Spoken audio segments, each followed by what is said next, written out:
Calaroga Shark Media. From Washington, D.C., where Biden's numbers are even lower than the number of downloads to this podcast, this is Ballot. That's right. Uncle Joe's numbers are in the tank, but at least he has gas. No, not that kind. I mean, give me a second here, will ya? Let's hit this. It seems like Truth Social might be losing money. Jimmy Kimmel joked, "Many analysts on Wall Street say they haven't seen losses like this since every other time Trump has run a business. Truth Social has now lost so much money, they may have to change their name to Red Lobster." Well, folks, the latest approval numbers for President Biden are out. And let's just say they're about as welcome as a foot massage from Rudy Giuliani. His rating has taken a nosedive back down to 36%, tying the lowest of his entire presidency, last seen in summer 2022. For a guy gearing up to go toe-to-toe with Donald the rematch Trump in 2024, those are approval numbers that'll make you think twice before fluffing up the charter school pillow portfolio. While the drop is within the dreaded margin of error ether, it still can't feel good for Team Biden. The poll lays out Joe's weak spots pretty clearly. The economy is issue number one for voters, which is probably why 40% of respondents say Trump had better economic policies. Ouch. Tougher than a Yeezy to MAGA pivot. Immigration is also understandably top of mind, with nearly half saying the former Cheeto-in-chief did that better too.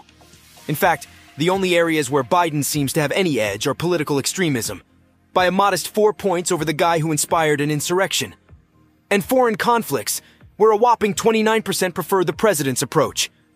High praise indeed. To be fair, Biden does have some factors in his favor, like relatively low unemployment and slowing inflation. But with questions swirling about his age and half the Democrats disapproving of his Israel stance, the plate is getting mighty full for old Joe. Meanwhile, Trump is out here on the campaign trail doing his best Mrs. Doubtfire impersonation, narrowly avoiding perjury charges just this week in that pesky hush money case. And he's still got not one, not two, but 4 upcoming criminal trials over his little election fraud hobbies. Lighten up, Donnie. It was just an attempt to overturn democracy. No biggie. So in this ultimate showdown of septuagenarian chaos agents, it's really anyone's dumpster fire to win. Will moderates hold their noses and grudgingly back Biden? Will MAGA maniacs show up in force for Trump's corn dog for every American platform? Or will all of us just accept the cold reality that the next president is Marjorie Taylor Greene by default? Hey, that lady knows how to rock a Britney wig like nobody's business. The only certainty is that the 2024 election cycle is going to be a Category 5 shitshow hurricane that'll make us long for the civility and nuance of Idiocracy's President Dwayne Elizondo Mountain Dew, Herbert Camacho. But no matter who wins, we can all sleep easy knowing President Gritty is right around the corner in 2028. God bless America. In a move that has Americans everywhere saying, wait, we had a gasoline reserve this whole time. The Biden administration is tapping into the Northeast's strategic gas stash to help drivers save a few bucks at the pump this summer. That's right, folks. It turns out there was a 1 million-barrel gasoline piggy bank squirreled away in the Northeast after 2012 Superstorm Sandy, presumably to help us all drown our climate anxiety in cheap road trips. And now, with July 4th visions of $8 liter colas dancing in our heads, Team Biden is cracking it open like a dusty Y2K ration kit. According to the Energy Department, they'll be auctioning off the roughly 42 million gallons in 100,000 barrel increments through a circumflex competitive bidding process to ensure the precious dinosaur juice flows into local retailers at competitive prices. So start stretching those eBay sniping muscles, I guess. The fire sale is all part of a congressional mandate to shut down the 10-year-old reserve, because obviously maintaining an emergency petroleum safety net makes too much damn sense. I can only assume they've got big plans to turn the empty tanks into the world's largest vape lounge. Now, releasing a whopping 42 million gallons may seem like a drop in the ocean compared to America's Ingolonic thirst.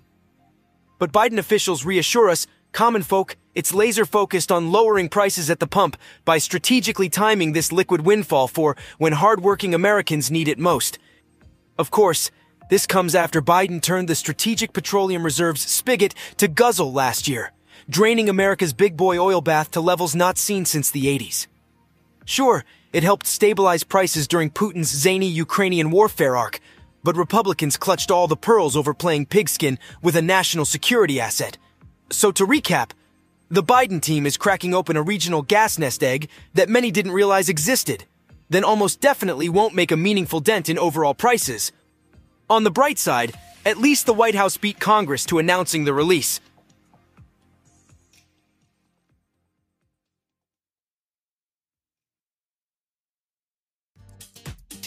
Well, look who's throwing a tantrum over in the south of France. The Cannes Film Festival world premiere of The Apprentice. A charming little biopic about our former president's humble origins as an ambitious slumlord has already drawn the ire of the Donald himself. Jumping into the fray with all the subtlety of a MAGA hat at Ramadan, Team Trump is branding the Sebastian Stan starring film malicious defamation and threatening to sue the pretend filmmakers over their pure fiction that sensationalizes lies. So much for the free speech absolutists. According to reports, The Apprentice pulls zero punches in depicting Donald's rise from wee real estate warthog to eccentric billionaire, human personage. We're talking scenes of the future leader of the free world getting liposuction and a hair plugs to conceal his ample insecurities. But the real controversy seems to stem from a sequence alleging Trump sexually assaulted his first wife Ivana after she mocked his looks. Not exactly the meet-cute making America great again. Now, to be fair, Ivana did later walk back her shocking divorce deposition describing the alleged rape. But who are we to question the creative liberties in portraying a notorious paragon of dignity and respect towards women? Of course, Trump and co are already readying the lawsuit cannons over the movie's blatantly false assertions. Because nothing says rehabilitation of your public image quite like aggressive litigation against an international arts festival. That said, the film's director seemed utterly unbothered by Donnie's threats at the Cannes presser. As he cheekily put it, everybody talks about him suing a lot of people. They don't talk about his success rate, though. Someone get the burn unit on speed dial. While it remains to be seen if The Apprentice ever lands distribution amid the legal fracas, one thing's for certain. This is a masterclass in promotion from the former reality TV mogul. An edgy biopic designed to rile up your base with transgressive content? Why, it's just like that classic novel Protocol, The Art of the Deal Make. So hats off to Trump for living up to the all publicity is good publicity ethos that got him this far in the first place. Sure, the canny crowd may think they're sticking it to the establishment by greenlighting an explicit takedown. Honestly, at this point, I'm starting to think Trump could release a gritty art house flick where he just glowers at the camera unblinking for 95 minutes, and his fans would still line up in droves. Some heroes really do have no shame. Look who's embracing the decentralized future, our old pal Donald Trump. That's right, the MAGA camp just announced they'll be accepting cryptocurrency donations for the 2024 campaign. Because when you think bleeding-edge fintech innovation, you definitely think of a 77-year-old guy who still uses a flip phone. According to Team Trump, this bold pivot into digital currency land is a brave stand against Biden's sinister regime of socialistic government control over the financial markets. Forget about deregulating mustard agriculture or privatizing the postal service. Crippling the fiat system as we know it is the real MAGA agenda. They're even framing it as the MAGA crypto army rising up to battle Biden's enforcer, Senator Elizabeth JPEG Morgan Warren. You know, the one who dared suggest increased oversight for crypto presumably stands between hardworking Americans and their God-given right to ape into Ethereum X. Thanks for that dizzying strawman campaign. Of course, the obvious subtext is this gives Trump an easy new money spigot beyond those rascally campaign finance laws.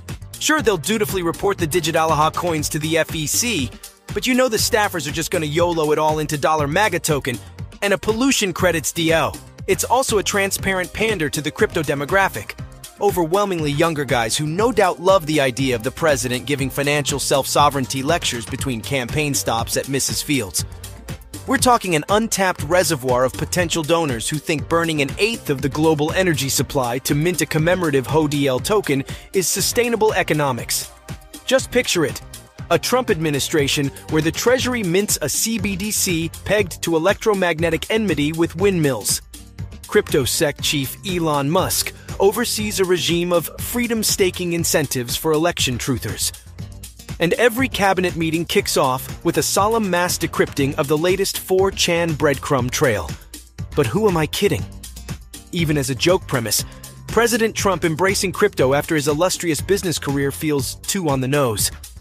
Like, of course, the guy who slapped his name on a pay-toilet MLM would flock to the sphere of airdropped Ponzi pets and meme-corpeption cycle startups. So congratulations to the MAGA camp for this forward-thinking integration of blockchain yada yada into their campaign money rikers. Though whether it bulks up their war chest or just becomes another excuse to fleece the MAGA faithful, one thing's for sure, this pivot is going to be more SEC than DeFi. Let's get ready to rumble. Portions of today's program were written with the help of AI, which is like Bitcoin but different. Or maybe it's not. Who even understands Bitcoin anyway?